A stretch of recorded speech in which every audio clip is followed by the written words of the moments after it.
कैसे हो आप सब। मैं आपका दोस्त और होस्ट आशुतोष कुमार सिंह और आज आप हैं मेरे चैनल एडू लर्निंग पे और हम आज पढ़ेंगे our past third history text book of class 8। तो चलिए, जो मैंने पिछले टॉपिक पार्ट थर्ड बोला था मैं ले आऊँगा, तो उस टॉपिक से जहाँ पर छोड़े थे वहाँ से स्टार्ट करते हैं। हम छोड़े थे द डॉक्ट्रिन ऑफ लैपिस से, तो चलिए वहीं से स्टार्ट करते हैं। चलिए वही डॉक्ट्रिन ऑफ लैपिस से स्टार्ट करते हैं। सो डॉक्ट्रिन ऑफ लैपिस, मैं इसको प्रोनाउंसिएशन किया थोड़ा समझ में नहीं आता, इसलिए LAPSE लैप्सी। तो मैं तो यही प्रोनाउंस करता हूँ, आप क्या प्रोनाउंस करते हैं बताइएगा। चलिए इस टॉपिक में, इस वीडियो में हम क्या करते हैं, चलिए तुरंत एक रिकैप करते हैं 1 मिनट के अंदर, ठीक है। तो देखिए, हम लोग पहले तो डॉक्ट्रिन ऑफ लैपिस सीखेंगे, फिर समझेंगे, फिर थोड़े से ये टेरिटोरियल मैप देखेंगे और उसको अंडरस्टैंड करने की कोशिश करेंगे। फिर सेटिंग ऑफ न्यू एडमिनिस्ट्रेशन और बहुत सारे से पॉइंट्स जानेंगे ताकि समझने में दिक्कत ना हो। और उसके बाद आता है कंपनी के आर्मी के बारे में सीखेंगे हम लोग, जो कि बहुत एक टाइप का मदद करेगा आपको चैप्टर सीखने समझने में। उसके बाद कंक्लूजन है और फिर उसके बाद छठ से एक बार बस पूरे चैप्टर रिकैप करके मैं अगले वीडियो में एक्सरसाइजेस आपको बताऊंगा, समझाऊंगा। तो एक्सरसाइज में हम लोग क्या करेंगे मैं आगे बता दे रहा हूँ आपको, ताकि आपको दिक्कत ना हो एक्सरसाइज में क्या होगा। एक्सरसाइज में देखिए, पहली बात तो लेट्स रिकॉल पूरा अच्छे से समझाया जाएगा और जो टॉपिक दिया हुआ है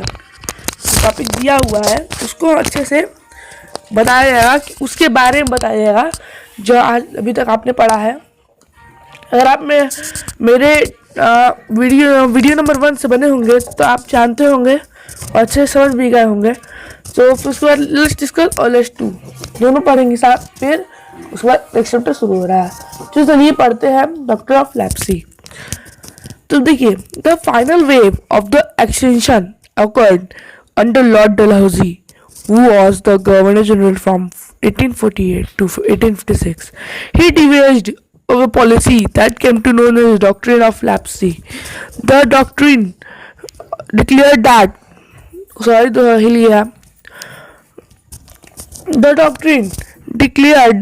if a ruler died without a male in his kingdom, his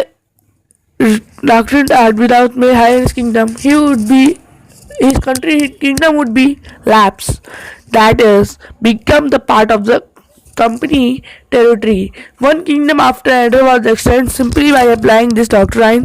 Satara 1848, Sambalpur 1850, Udaipur 1852 और Nagpur 1853, Jhansi 1854. Okay. Finally, in 1856, company also took over Awadh. This time, the British has added argument. They said they obliged the duty to take over Awadh to order free the people from the misgovernment of the Nawab. Ingaded, humiliating, in which the Nawab was disposed, and the people of Awadh joined a great revolt broke out in 1857. Okay. तो उसमें बताया गया है कि एक जो आप पढ़े होंगे कि जो किंगडम था वो ले लिया जाता था, अगर उसके किंगडम में कोई मेल ना हो तो उसको हम लोग कहते हैं डॉक्ट्रिन ऑफ लैप्स, हिस्ट्री में कहते हैं। तो वो किसने ईजाद किया था, ये भी समझ लीजिए।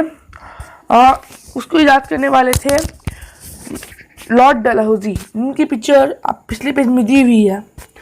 लॉर्ड डलहौजी थे, वो गवर्नर जनरल थे, इसलिए लॉर्ड कहा जाते थे। और 1848 से 1856 तक वो गवर्नर जनरल रहे हैं और फिर वो डॉक्ट्रिन ऑफ लैप्स इंट्रोड्यूस किए थे, जिसकी वजह से बहुत सारी टेरिटरीज जो थी वो आके उनके कंट्री से मिल जाती थी। ओके, सो चलिए आगे बढ़ते हैं। तो उसमें बताया गया है कि कब कौन सी कंट्री आके मिली थी। तो जो पहली कंट्री थी वो सतारा थी 1848 में, दूसरी संबलपुर 1850 में, तीसरी उदयपुर 1852 में, चौथी नागपुर 1853 में, और उसके बाद झांसी 1854 में। फिर 1856 में अवध को टुक ओवर किया गया। अवध जो यूपी है अभी, उसको टुक ओवर किया गया, जिसकी वजह से वहाँ बोला गया था कि जो नवाब है वो अपना काम सही से नहीं कर रहा और वो मिस गवर्नमेंट कर रहा है, मतलब मिसयूज कर रहा है अपने फायदे का। जो वहाँ के तो उसको डिस्पोज किया, मतलब उसको नीचे ले, उसको मतलब उतार दिया गया गद्दी से। उसके बाद अवध के ही ज़्यादातर लोग रिवोल्ट में जुटे हैं। इसके बारे में बात करेंगे चैप्टर 3 to 4 में। ओके, तो देखिए डॉक्ट्रिन, इसके बारे में शॉर्ट चलिए रिकैप करते हैं। इस पूरी टॉपिक के बारे में शॉर्ट रिकैप है यहाँ पे। Lord Dalhousie, doctrine of lapse, Satara 1856, Udaipur 1852, Nagpur 1853 and Sambalpur 1850, Jhansi 1854। Okay, तो इसमें देखिए सॉरी दोबारा हिल गया, उसके बाद गलती तो होगी नहीं। तो देखिए इसमें ओके, तो आप समझ ही गए होंगे कि बहुत इम्पोर्टेंट टॉपिक है डॉक्ट्रिन ऑफ लैप्स। इसी की वजह से बहुत सारे रिवॉल्टर्स भी आए थे, रिबेल्स। चलिए आगे टेरिटोरियल मैप समझते हैं। तो देखिए ये तबका है जब पहली बार बैटल ऑफ प्लासी के बाद जब ब्रिटिश आई थी तो बंगाल के राज इतना था। और ये जो राज अब देख रहे हैं ब्रिटिश रूल के अंदर, तो ये मद्रास और कैलीकट और ये मद्रास का पोर्शन था, और थोड़ा सा ये पोर्शन जो लिए थे सूरत की साइड, सूरत थी हाँ सॉरी, ये साइड लिए थे, इनका ये साइड था। इधर पे वो ज़्यादातर वो थे पोर्टुगीज, फ्रेंच, डच, ये सब थे, जिसकी वजह से मैसूर को बहुत सारा वो मिलता था, फ़ायदा मिलता था अपनी आर्मी को मॉडर्नाइज करने का। तो उसके बाद ये बात है 1797 की, जब इतना हुआ था उनका। और उसके बाद आएंगे तो देखेंगे कि एरिया ब्रिटिश रूल, तो वहाँ पे उसके बाद दिल्ली के अच्छे रूल 1840 तक क्या हुआ, डॉक्ट्रिन ऑफ लैप्स आया। जैसे कि हम लोग पढ़े हैं कि डॉक्ट्रिन ऑफ लैप्स आया 1848 में, और यहाँ पे 1840 की बात की जा रही है, तो उसके पहले आया। तो देखिए कौन कौन सी जगह हो गए थे। अवध का मेन पोर्शन हो गया था, दिल्ली भी कंक्रीट हो गया था, कलकत्ता, मैसूर नहीं हुआ था, मद्रास, मैसूर क्योंकि टीपू सुल्तान थे, गोवा पे किसी का राज्य था, बॉम्बे था। तो ये 3 मेन पोर्ट जो आगे चल के बने वो ब्रिटिश के राज्य में हो गए थे। अब लाहौर नहीं था, दिल्ली थी, काठमांडू, लखनऊ, ये सब बस नहीं थे, हैदराबाद, मैसूर नहीं था, और थोड़ा नीचे का पार्ट नहीं था। ओके, तो आगे चल के देखेंगे कि 1857 डॉक्ट्रिन ऑफ लैप्स की वजह से ये जो है लखनऊ ये भी कॉन्कर्ड हुआ, लाहौर भी हुआ, बॉम्बे पुणे की तरफ से यहाँ जो झांसी थी वो भी हो गई, और बीच में देखेंगे हैदराबाद का मेन स्टेट भी हो गया, ज़्यादातर स्टेट हो गया, और मैसूर तो ऐसे ही था। और लाहौर का भी कॉन्कर्ड ज़्यादा पार्ट हो गया, लेकिन राजपूताना जो उनकी बात नहीं माने थे वो उनको कॉन्कर्ड नहीं हुआ। तो देखिए मैं इसको इमेज को एकदम डिटेल में दिखा रहा हूँ ताकि आप लोग को दिक्कत रहती है कि इमेज या वर्ड सही से दिखाई नहीं देता, इसलिए मैं इसको ऐसे कर रहा हूँ ताकि आप लोग को दिखाई दे। ओके, तो चलिए आगे देखते हैं।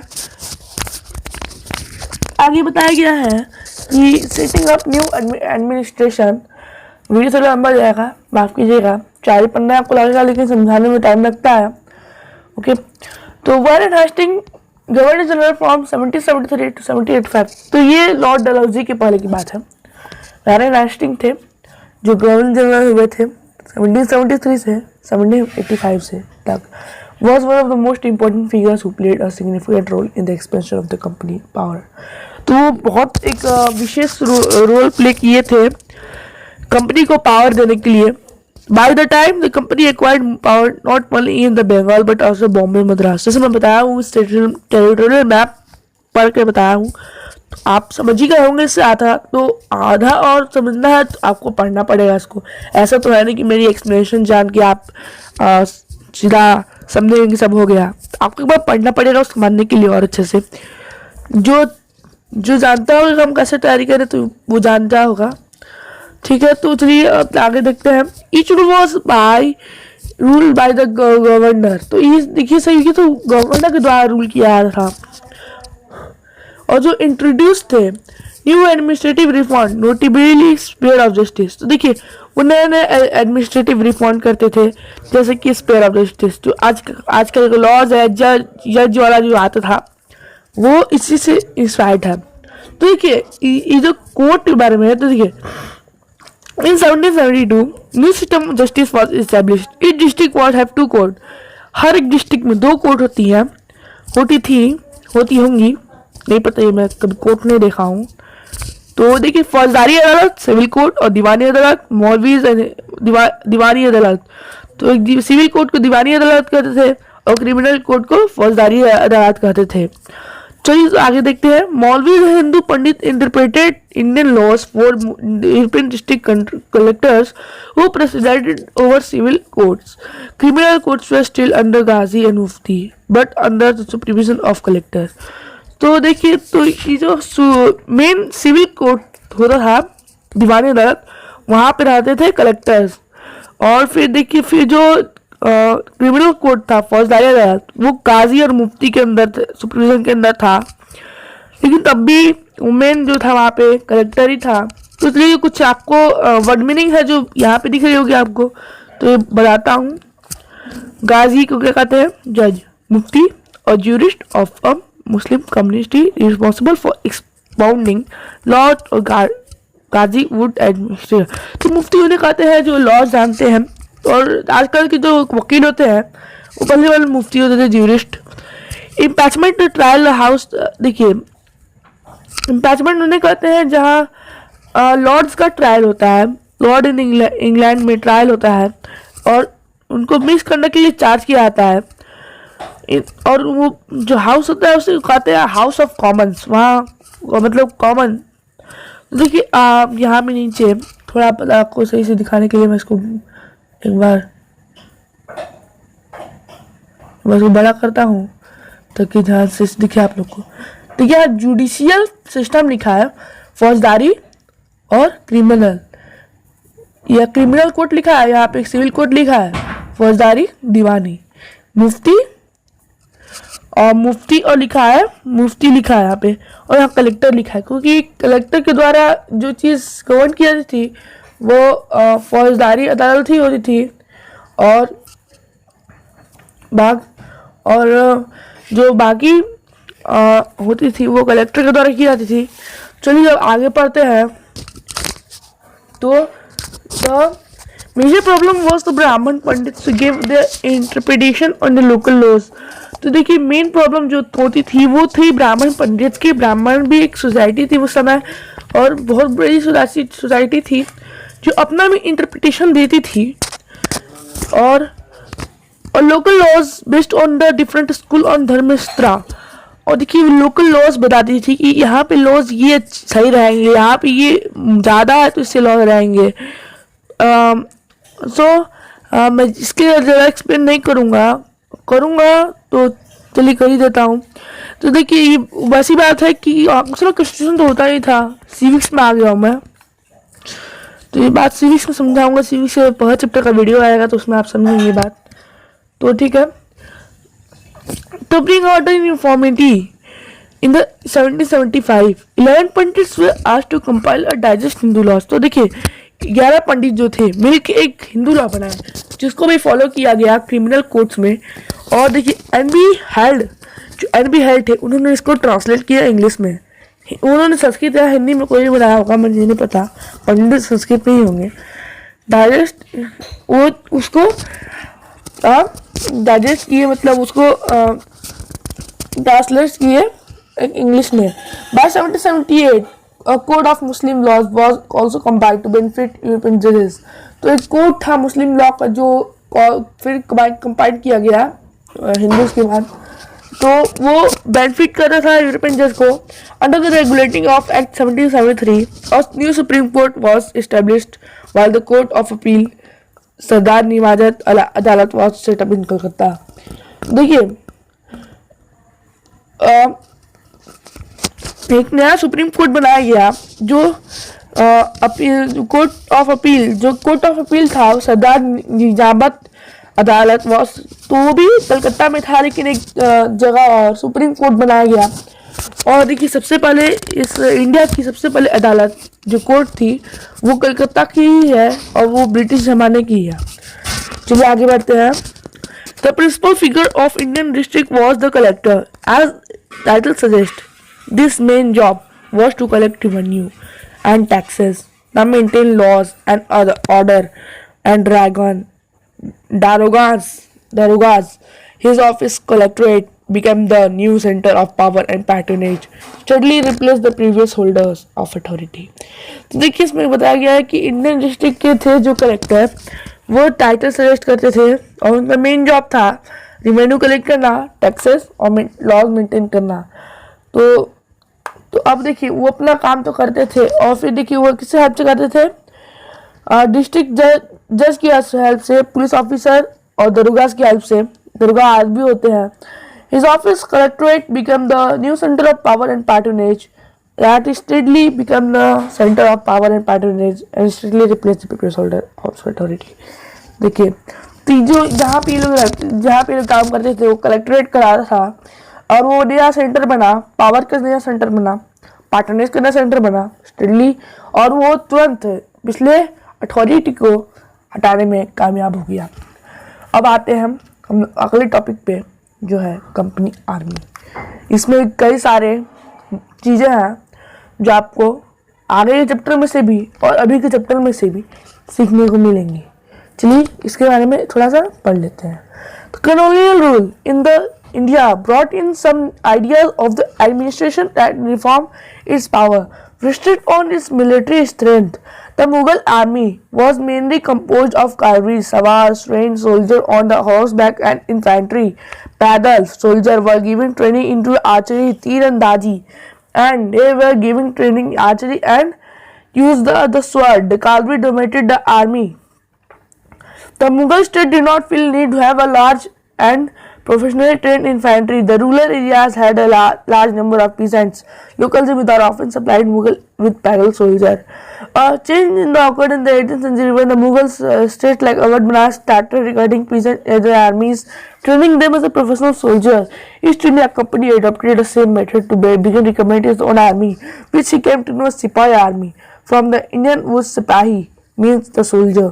तो देखिए इसमें बताया गया है ये कॉलोनियल इंडिया में जो था वो कुछ नए आइडियाज को लेकर आया और कुछ नए आइडियाज थे जो वो थे ब्रिटिश रिफॉर्म, अपने पावर को और मिलिट्री स्ट्रेंथ को रिफॉर्म किया ब्रिटिश ने, क्योंकि मुगल आर्मी जो थी वो मेनली सवार्स की बनी हुई थी, कैलवरी सवार्स की थी, और जो हॉर्स बैक पे मतलब घोड़े पे चढ़े होते थे, और पैदल और इन्फेंट्री कहते हैं पैदल को, तो soldiers and the training archery, तो आर्चरी की ट्रेनिंग जो थी वो तीरंदाजी वाली थी, and use of the sword और तलवारबाजी जिसको हम लोग कहते हैं तलवारबाजी, तो यूज ऑफ द स्वॉर्ड को उस समय कुछ भी कहते होंगे, यहाँ पे दिया नहीं है, ठीक है। तो the cavalry dominated the army. The Mughal state did not feel the need have a large professional trained infantry.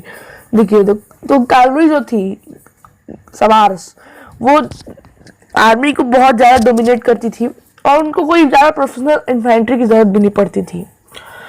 तो ruler had to large number of पार्ट% लोकल पैदल सोल्जर। तो देखिए जो रूलर के थे उनको local zamindar often supply the Mughal with पैदल सोल्जर, तो पैदल सोल्जर से भी सप्लाई करते थे।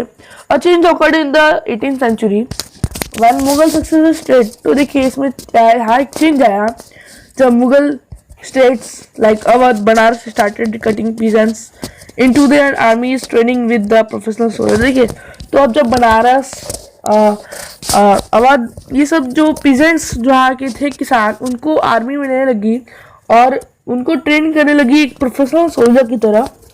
तो अब ईस्ट इंडिया कंपनी भी ये काम करेगी कि और फिर उसको वो भी रिकट की। तो रिकट मतलब होता है कि आर्मी बढ़ाना, तो वो भी की। तो उसका जो आर्मी थी सिपोही आर्मी को बाद में जाकर सिपोही नोन हुई, टूटी फूटी इंग्लिश थी सिपाही की। तो आगे बढ़ते हैं। As a warfare technology change in 1820 the cavalry requirement of company declined and because the British Empire was fighting Burma, Afghanistan, Egypt where soldiers were armed with muskets and matchlocks, the soldiers of the company had to keep the pace while changing the infantry regiment now become more important. In early 19th century, British began to develop uniform military culture. Soldier were देखिए इसमें बताया गया है कि warfare technology थी वो change हुई 1820 में। तो उसको रिक्वायरमेंट थी कंपनी आर्मी डिक्लाइन, जो कंपनी की आर्मी थी वो डिक्लाइन हुई क्योंकि वो बर्मा मतलब आज का Myanmar, Afghanistan, Egypt were fire वहाँ पे लड़ रहे थे, जहाँ पे जो सोल्जर्स थे वो मस्कल्स एंड मैच लॉक से आर्म थे जो इंडिया से अलग था। The soldier of the company army keep the pace by changing, तो वहाँ पे पेस रखते थे ताकि वो चेंज होते रहे टाइम टू टाइम अपनी आर्मी चेंज करते ताकि उनकी आर्मी ओल्ड ना हो। और in the early 19th century British began to develop a uniform military culture. Soldiers were increasingly subjected to the European style training.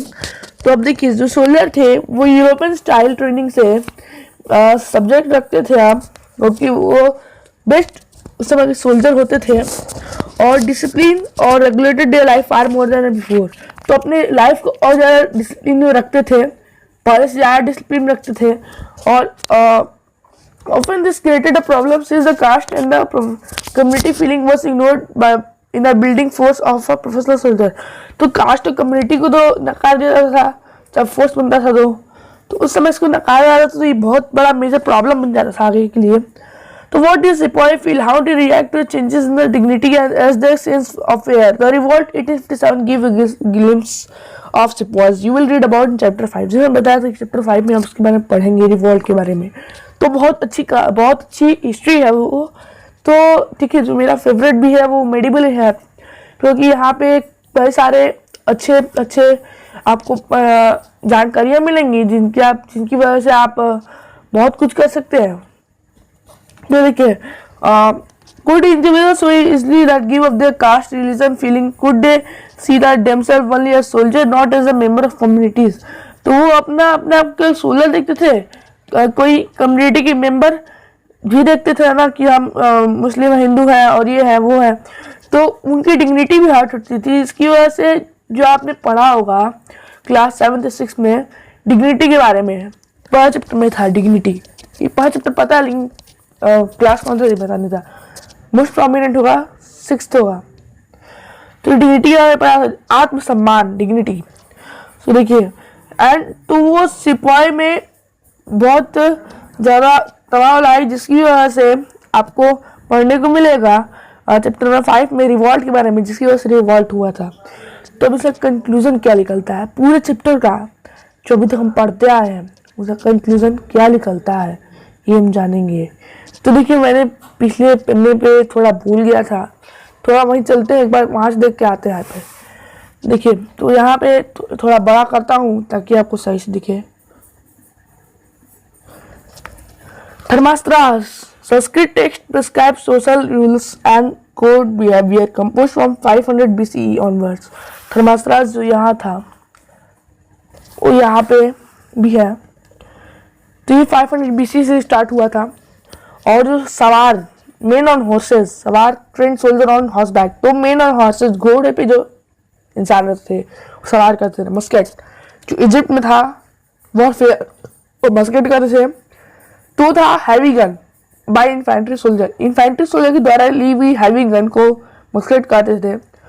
और एक मैचलॉक है जो अर्ली टाइप ऑफ गन था, वो उनको पाउडर से लाया जाता था और उसको माचिस दिलाया गया जिसके उसको मैच लॉक करते थे। मैच से उसके टारगेट को लॉक करके उसको शूट किया जाता था। तो उसमें भी वो भी एक टाइप का वॉरफेयर था। तो इसलिए अब आते हैं कंक्लूजन पे। Third East India Company was transform from a trading company to territorial colonial power.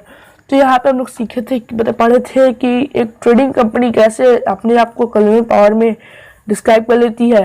Arrival of the new stream technology early century also added the process. देखिए स्ट्रीम टेक्नोलॉजी की वजह से इसको बूस्ट मिला, जिसकी वजह से ये सिर्फ प्रोडक्शन बाकी सब एरियाज में बहुत तेजी से आवागमन करने लगे।